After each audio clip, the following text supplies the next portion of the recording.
Everybody, welcome back to the episode on Mighty Model Shop Creations. Today we're doing sort of a special episode. We're interviewing Brian Makosky from the Kingston Model Club, and he's going to show us two of his builds. So without further ado, let's roll the intro.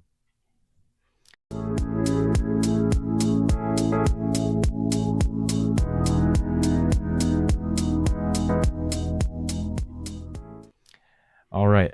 Hi, Brian. How are you? I'm good, Caleb. When did you first get into the hobby? I, like many people that enjoy the hobby, I built as a kid and had great fun doing it. And then things got in the way. Went away to university, and I think I don't have any surviving stuff that I had when I was a kid. And I moved here in 1986, and my wife saw a ad in one of the local papers advertising Kingston Scale Auto Model Car Club. And so I went out, and in 1998, I joined the club. We've had a variety of different locations, and we now have a location on Montreal Street at the what's it called? Legion 560? The Legion, the Royal Canadian Legion, sorry. And we quite like it. It's also the location where we have our show and NNL show and also swap meets. So very nice location to be at, and they really enjoy us and we enjoy them. So, yeah. It's a good little community, model car community. It's pretty broad across a lot of places, but it's so interconnected. It's really nice. I guess we could get into the builds. So, okay. All right. So here are the models. Which one would you like to start with? Well, I'm going to be talking about two models. This is the D-type Jaguar, and it was a Lindbergh kit. And the second one is a Curtis Craft Indy car that was a monogram kit. Caleb, you asked me what sort of style of building I do or what interests me, and I've just learned this about myself. I guess I like kits that I can add value to. So everybody does a 55 Chev. I'm not likely to pick up a 55 Chev. I can't add anything to that. Not that they're brilliant cars, but it's just not what interests me. So I like this Lindbergh kit, for example. This is the kit that it came with. I actually had one of these as a kit. There's room for a little electric motor here.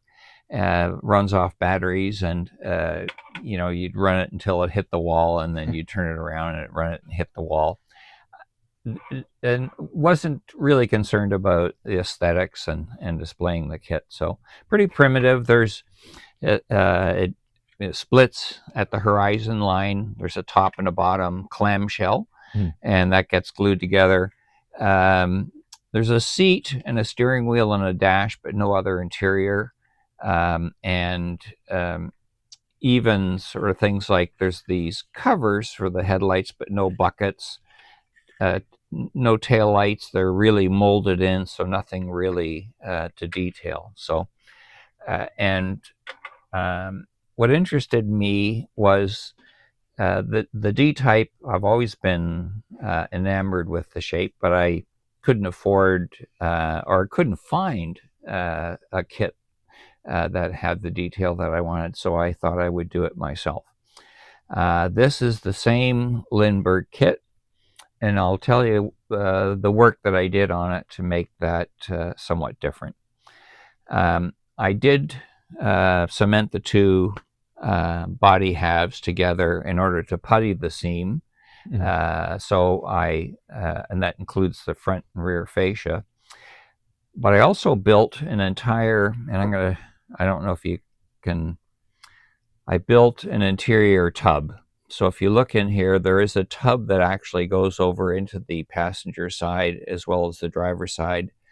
I did the manufacture the seat, but when I was building the kit, I finished the entire tub as a separate unit. Mm-hmm.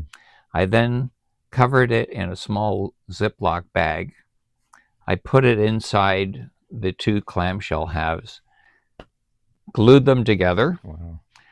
did all my body work, painting, finished it, and then I reached in and opened wheel well, snipped off the bag, pulled it out, and then I shimmed, again, going through the wheel wells, I shimmed the interior in place and glued it in place. Wow. So it is,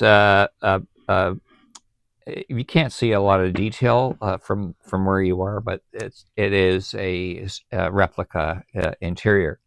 The other thing I really liked was they have this fuel filler in the fin, and so I cut that open, and I don't know if you can pick that up. Is that Yeah. okay there? Yeah, we can see that. Cut that open. The fuel filler itself is scratch built, and then I used a bit of brass hinge, and that actually closes on the fin. So that's how the real car was filled. Wow. You'd flip that open up the fuel cap, fill the car. The front headlights, I built buckets for it, and changed the shape of those covers, and that was made from sort of some blister packaging that I bought. Mm-hmm.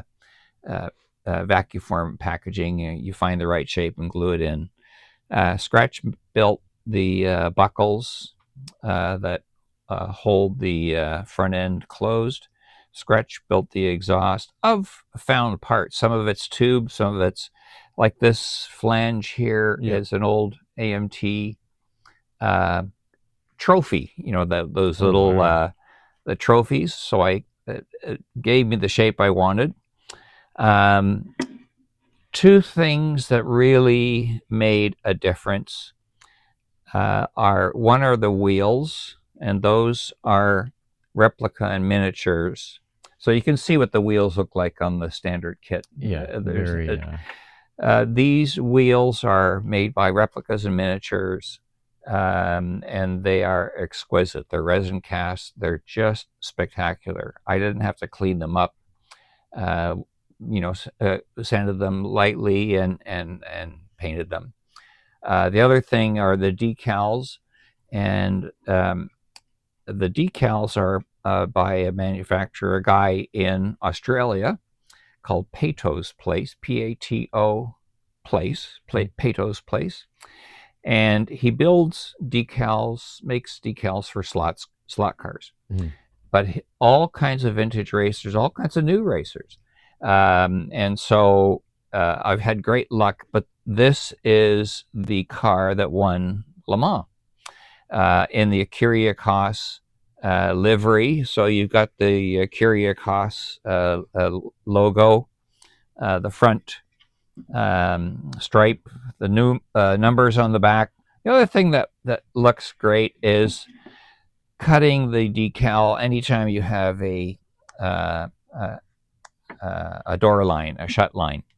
So you can see it here on the driver's door. It's cut, separated as it would be on the original car. So, and then I scratch built my own taillights. I carved them out of some red sprue, made the bases, also the running lights. So, so that's the Jaguar, and it gives me great pleasure to build it out of this original kit. The second one is a Curtis Craft Indy car. Again, it's a relatively primitive kit, two top and bottom clamshell. The front nose sort of joins those two clamshells, And then this hood was actually hinged, outside hinges here, and then would open up to, which is not typical, to the real car, a hinge down the center here. So I cut that off, and separated it.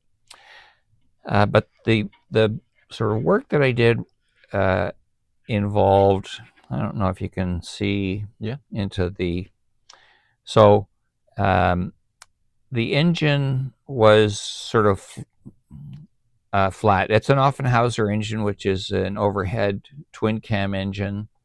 So I cut the valley between the cam covers, and then I just sort of played around with. I looked up lots of research, how the engine is cooled.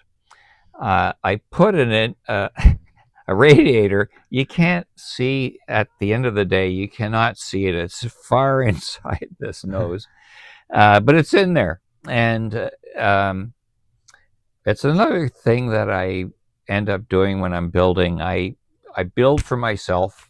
I know I want a radiator in there. I know it's got to be plumbed. You can't see it at the end of the day.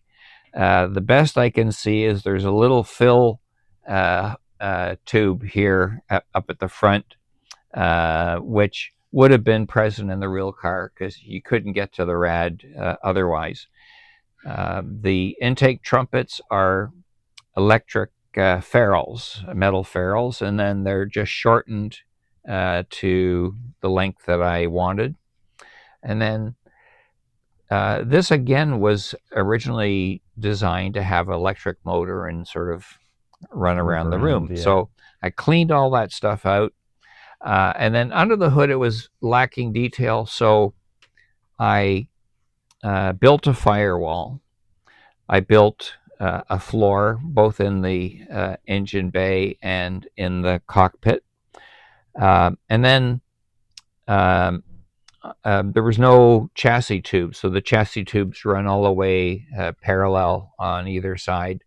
So I constructed some chassis tubes that fit in that engine bay to mimic a continuing chassis. Wow. The original car, the offies were offset, so the drive shaft ran right beside the driver's seat. And so that was to get the center of gravity down so that the driver could sit lower. And so it must have been something else having this thing spinning away. They did have a cover, but it was right adjacent to the seat. So they also had sort of a cover on that inside wall with a little pocket that he'd hold his goggles or a cloth or something like that. And so I mimicked that. That, again, there was nothing inside here to sort of stop the view to this being a sort of electric toy.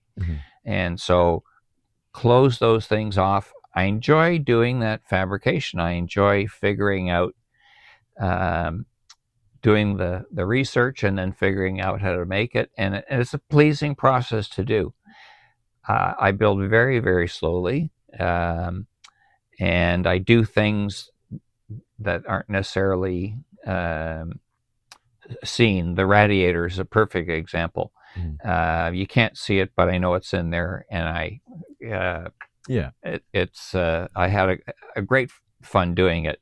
I also opened up a grill. The front grill is cast as a solid piece, so I've opened up the slats between the grill, and then this little tube here was actually where they inserted a starter. So you put a starter in on electric feed and start the car up. It didn't come with its own starter.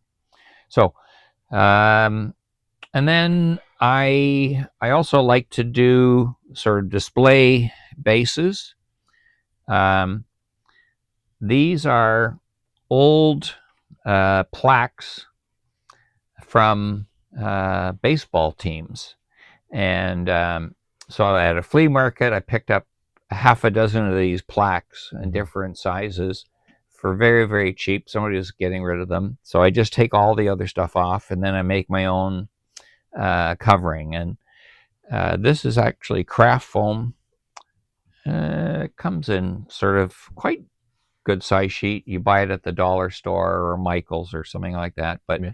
it's quite cheap.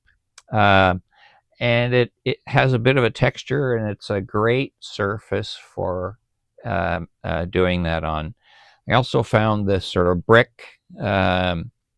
This is a vinyl, but it turned out to be the exact same thickness as the foam. How perfect is that? Exactly. And then I just did a couple of different washes, paint washes on it to give it that sort of the show of the mortar and some dirt and stuff like that.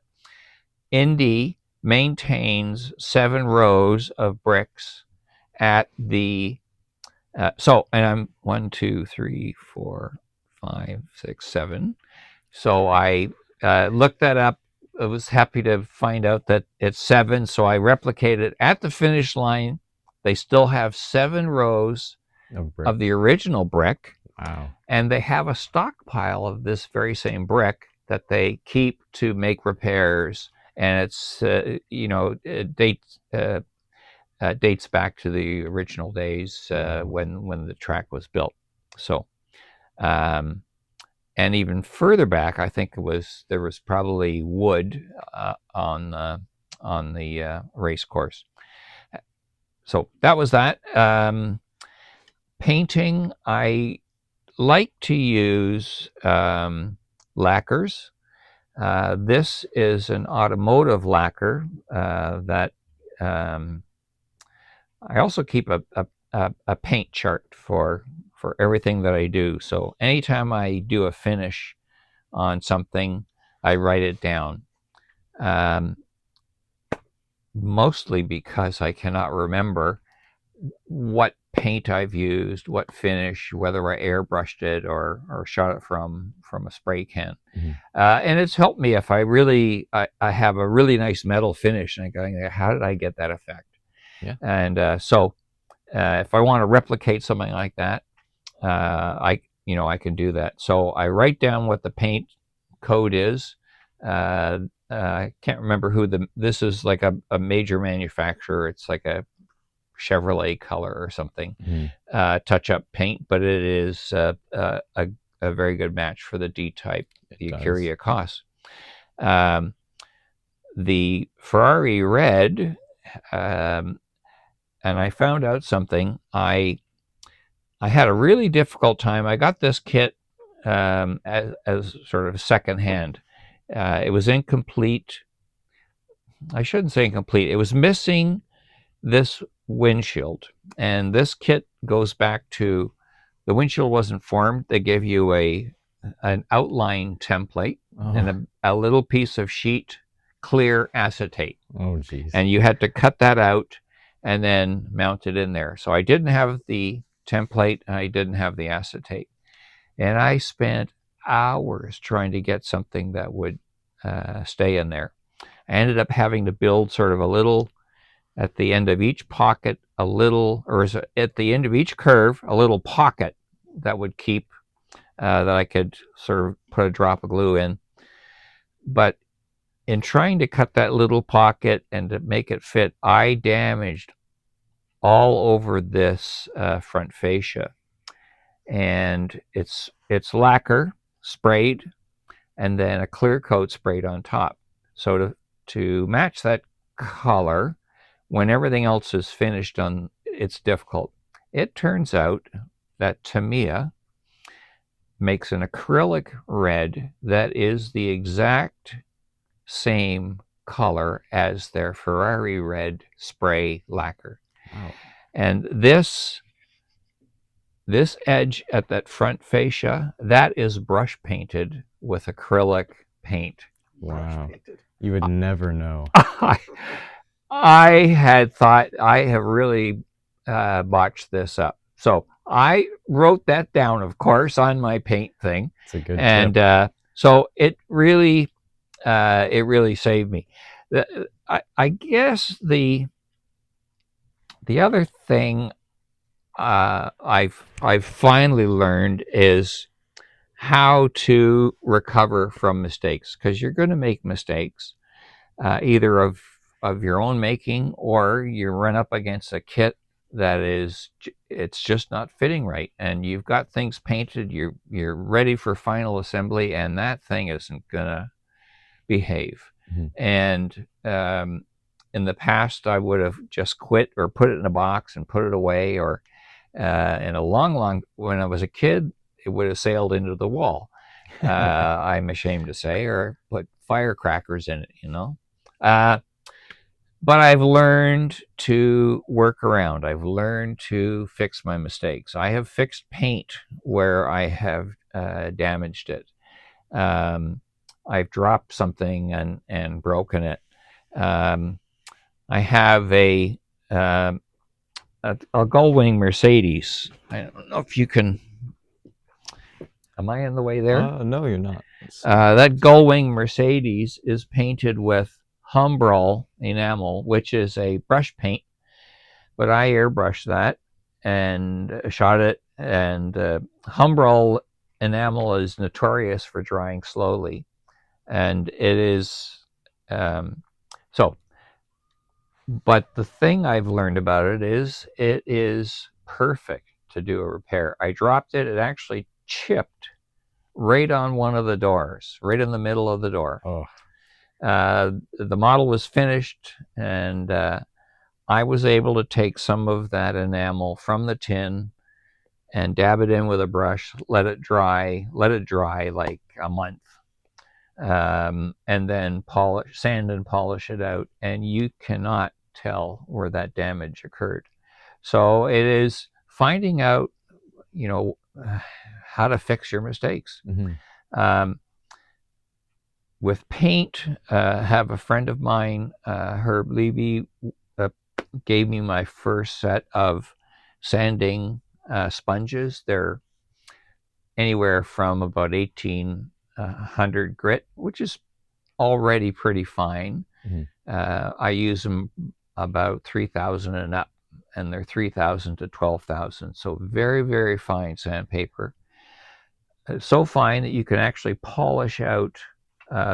This was a very old kit. The windshield was scratched. I polished that windshield out, and you can get it clean. And uh, and then you use a rubbing compound, Novus 2.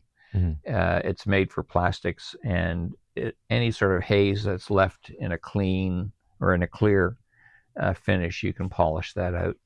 So I've damaged windshields, I've damaged paint, I've had glue on my fingers and forgotten, and I've touched. I did it on this car, I feel like and everybody's done that. I've touched the finish, and the thing this I say is, like, when that happens, don't put it aside until you cool down, come back another day, and figure out what you want to do. Because when you're uh, sort of, anyways, I'm not It's trying to, it's a I part of the don't know what I'm trying to process. say. Is like, be calm. Yes. But it is, most of them are fixable. Most mistakes are fixable. I make mistakes all the time, and um, and so does every builder. It happens all the time, and sort of the difference, I guess, is I like to work through it. I learn every time I fix a mistake. Um, I celebrate it. The thing that is sort of limiting me now is my vision has is giving me difficulty, and so um, I have some issues with depth of field. So and depth of field is really important when you're bringing two things together, to know exactly where they are, Mhm. and that's kind of been really difficult in my hobby. And so I've learned some workarounds.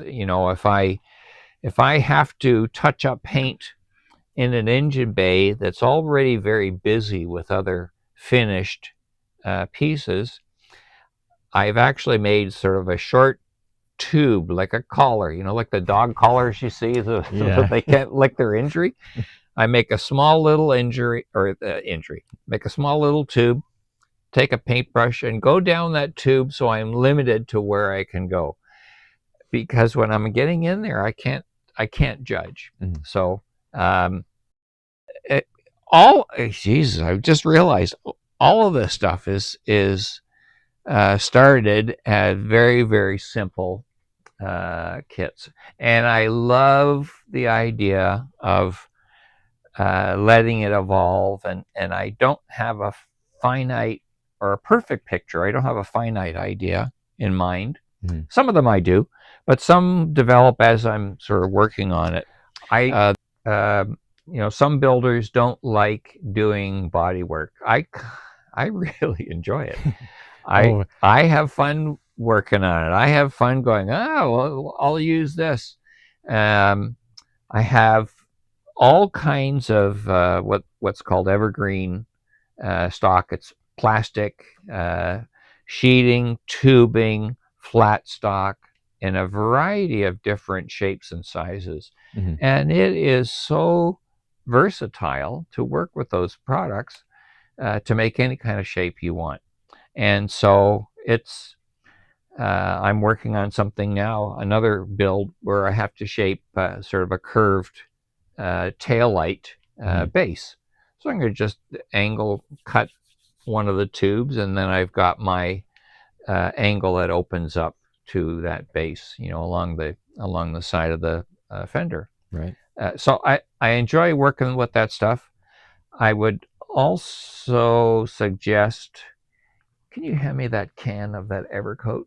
Yeah. If you're having to putty, uh, I don't say this is the end all be all, but can you get that? Yeah, it's on.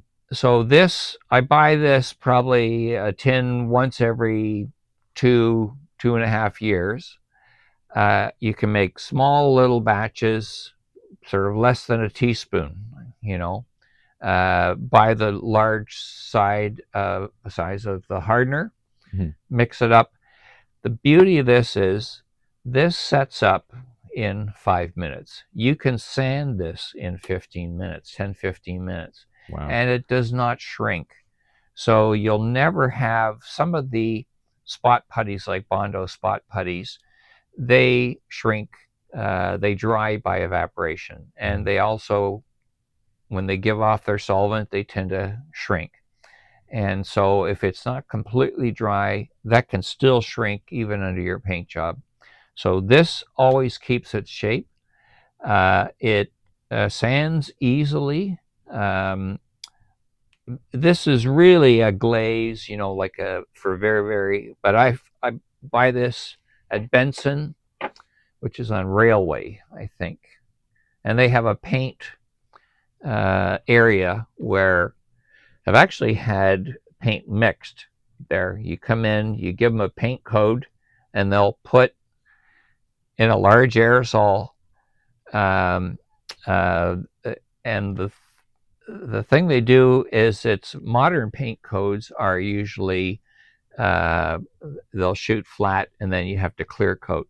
They put in the clear in the color. So when you buy a paint coat from them, it's already a gloss coat lacquer, and it works really well. It's about $30, but if you're looking after really desiring a color to match something, I would go and see those folks. So Mhm.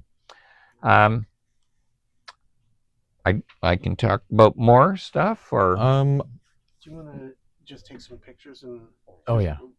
Um, We'll take some pictures of these. this Okay. is unbelievable. Yes, Like, this one right here. maybe I didn't realize before or something, but like getting like that's so toyish, and then Yeah. to come out with something like that, Yeah. it's just unbelievable transformation. Yeah. I love doing that, Craig. I really love doing that. Yeah, And you asked me the other time, like, how do you know when it's enough, or how do you know when to stop or something? Well, it's what's pleasing to you, I looked in here and I said, I know I have to plumb that engine for coolant, but it can't just go into space. It's got to go somewhere. So I was committed to putting a rad in. Well, it's the most ridiculous thing, but It's there. yeah, and I enjoy doing it. There's pedals in there for gas, brake, and clutch. You can barely see them, but I know that they're in there. And there's a drive shaft running beside the driver. So now that goes off into space. There's no differential back here, but it's out of your view. There's a drive shaft. Everybody has the same thing. You have to build when you have the muse or whatever, right? You have to. So some things just knock you down. And if you're having to force it, you're just looking for a disaster because your heart's not in it and you don't care how it comes out. You have to care, you know. So I don't know. I keep them so that these are all projects that are in some form of being completed or on their way to being completed. Some are ready for paint, and so I'm just waiting for the inspiration to find the right color, or I'm looking for parts, or I'm waiting for decals, or but this keeps it so, you know, if I got stuck on something, I can pick up something else. And yeah, I haven't visited this one for a while. So now this is this Woody that I have chopped, put fadeaway fenders on, and made it into a sort of a station wagon, or what do you call it? So not a Woody, station wagon. Ready for paint. I'm trying to figure out what the color is. Right. So until I find that inspiration, I just put it away and work on something else. And one day I'll get a wild idea and I'll take this down and I'll put some color on it. So, yeah. And it's a great way also to cool off when you run into a roadblock or it's not, you know, something's happened. Put it away. And that's gonna be a wrap for today's video. So a thank you to Brian, obviously.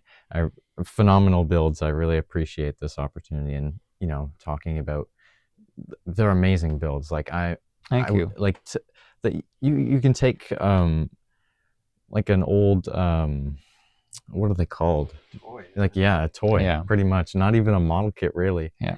And transform it into something that spectacular is amazing. It's super awesome. And the crazy thing is, like, every single one of his builds is that high quality. They're all high quality. It's so insane. It's insane. Well, thank you guys. Yes, I appreciate this, and I hope we can do more, obviously, because there are so many builds that we can talk about. Nice. I'd like that. Perfect. It's always inspiring coming here. It really is. Good. It gives motivation, and it's just wonderful. I appreciate this a lot. Yeah. Well, I've said that about the club.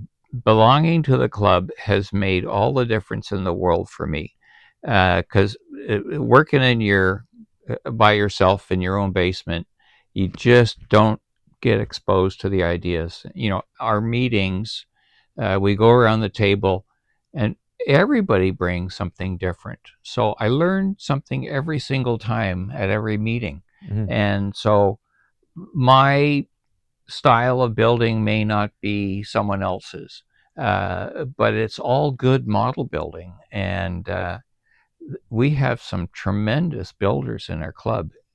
That's where you learn, and that's where you get ideas, and somebody has a clever workaround, or somebody fixed something some way. Here's how I fixed it.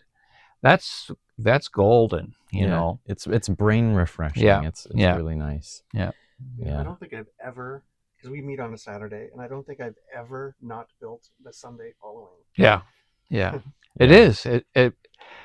it just it gets your brain going, and Yeah. it's a healthy habit. Yeah.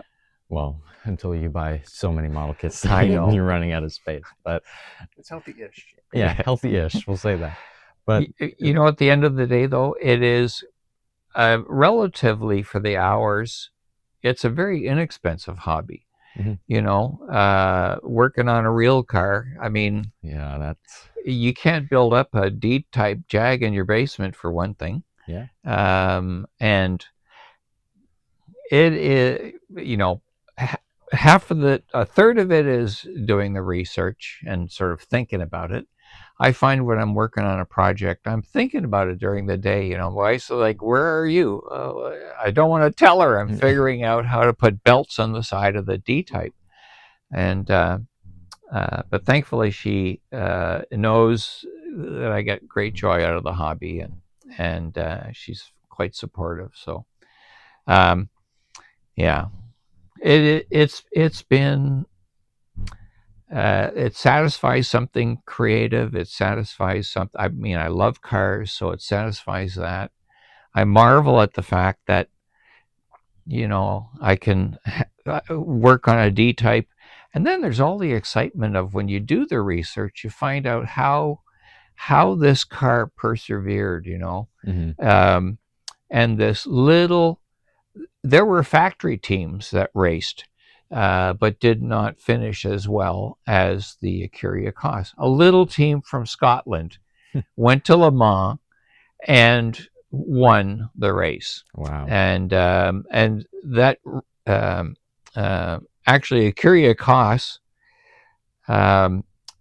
I went to the first running of the Goodwood reunion, which was in '98, and they had an K.S.A.M.C. transporter there in the original livery. So in that blue livery with their logo on the side, and you just, you know, it's you're steeped in history when you start working on this stuff. It's just that went to Le Mans. That won at Le Mans.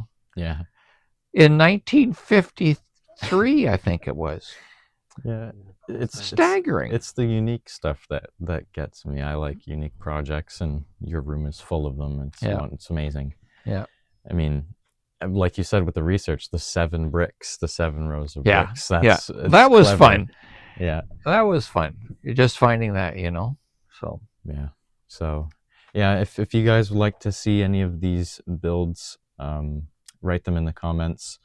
I know I'd like to see that Ferrari, the diorama of the guy jumping in. That one's super cool. I remember you brought that to the Ottawa show, and showed it along with a few others. But that's one of my favorites. Yeah, thank you. But yeah, so a big thanks to Brian for this amazing opportunity, and I'll see you guys in the next one. Goodbye.